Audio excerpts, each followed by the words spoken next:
JB here, Thursday, May 8th, 3:21 on this fine Thursday afternoon. Talk really quick about the market. Some names I'm looking at go from there. S&P is getting a little bump here. Uh, but markets are higher. We have the backdrop of this UK US deal, historic deal. And then now we have to see what's going to happen over the weekend in regards to US and China. Is there comments coming out? Because the SPY is spiking here. Um, but anyway, funny. Started a week. We were on a 9 session winning streak coming into this week.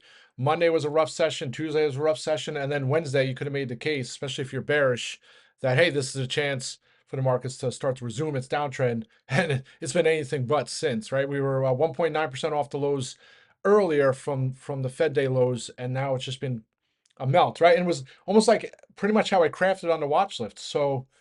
Oh, here we go. More comments. He just said, "Oh boy, New York Post. China tariffs could be slashed to 50% next week." uh, so it was now I'm losing my train of thought here. But no, I outlined it on a watch list this morning. It was like I was a little concerned that we have like a sell the news or maybe just a pullback into the presser, but when they announced the UK trade deal with the US, and then that trade deal news presser kept getting pushed off, and markets were finding some pressure. And then even during the press conference when he announced the tariffs, and to me it wasn't like historic, right?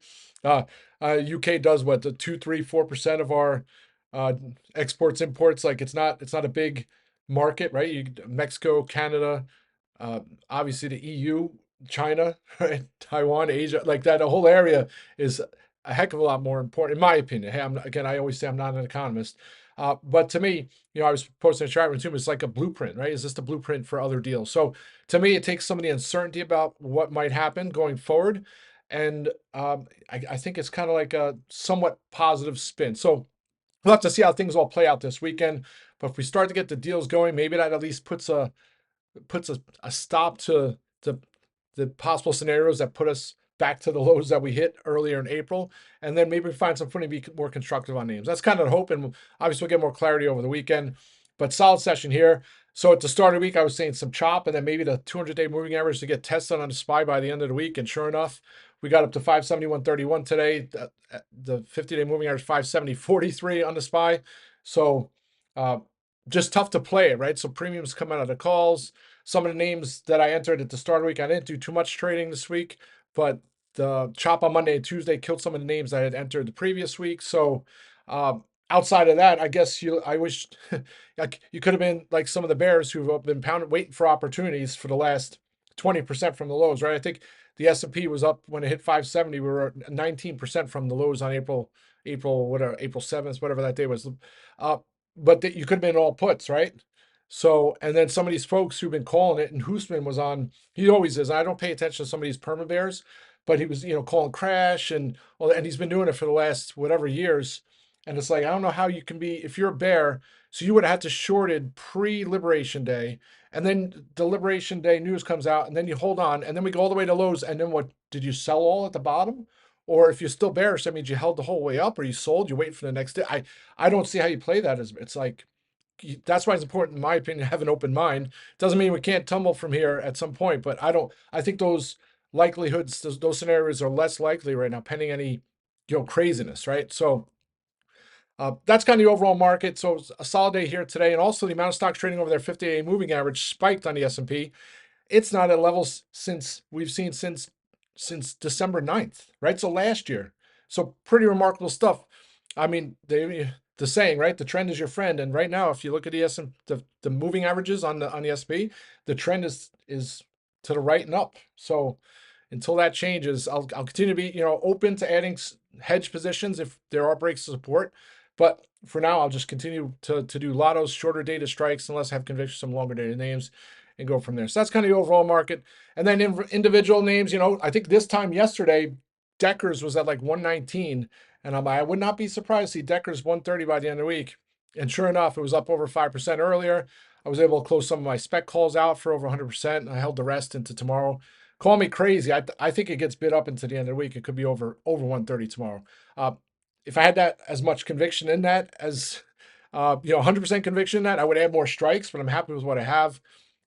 Finally, happy to see that going in the right direction as well. And I'll wait till tomorrow to possibly add some strikes into next week. And then trip, right? So fool me once, shame on you. Fool me twice, shame on me, right? So I don't want to be fooled twice by not locking in some calls. So I ramped all the way over 15. It was 15.15 earlier. I used the move to close some of my calls out for close to 100% to cover costs, and then I'll ride the rest. I think this trades, it's over its 200-day moving average, which was 1470. Now I think it trades up near 16 or so in the coming weeks. So I'll continue to hold those strikes. Uh, and then Fiverr, I almost pulled the ripcord earlier.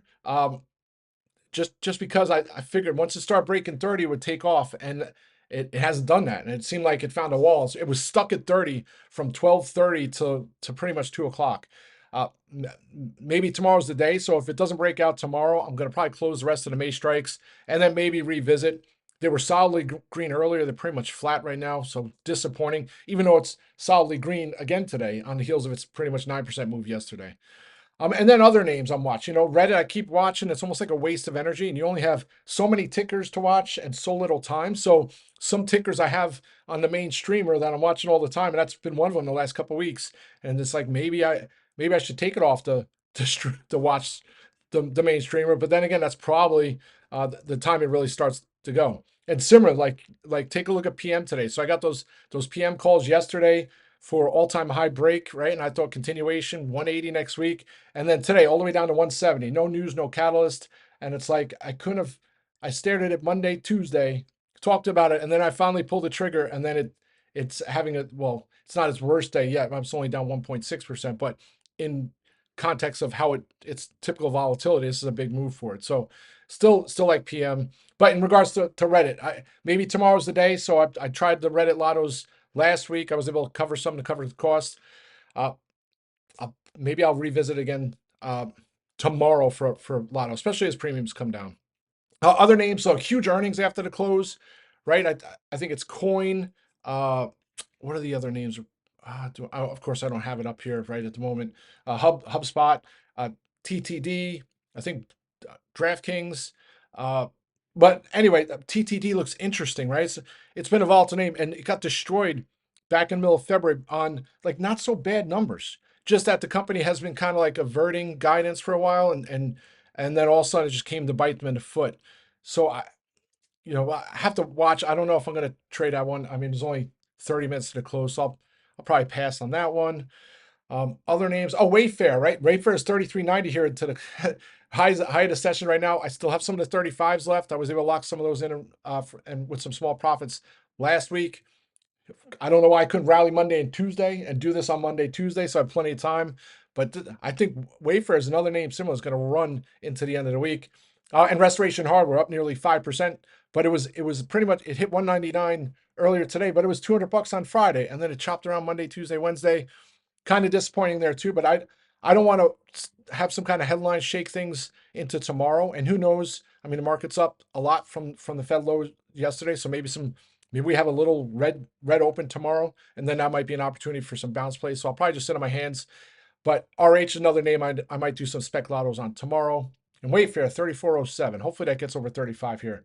And that's it, folks. Let's have a great day. I'll be back on audio later. Rock and roll.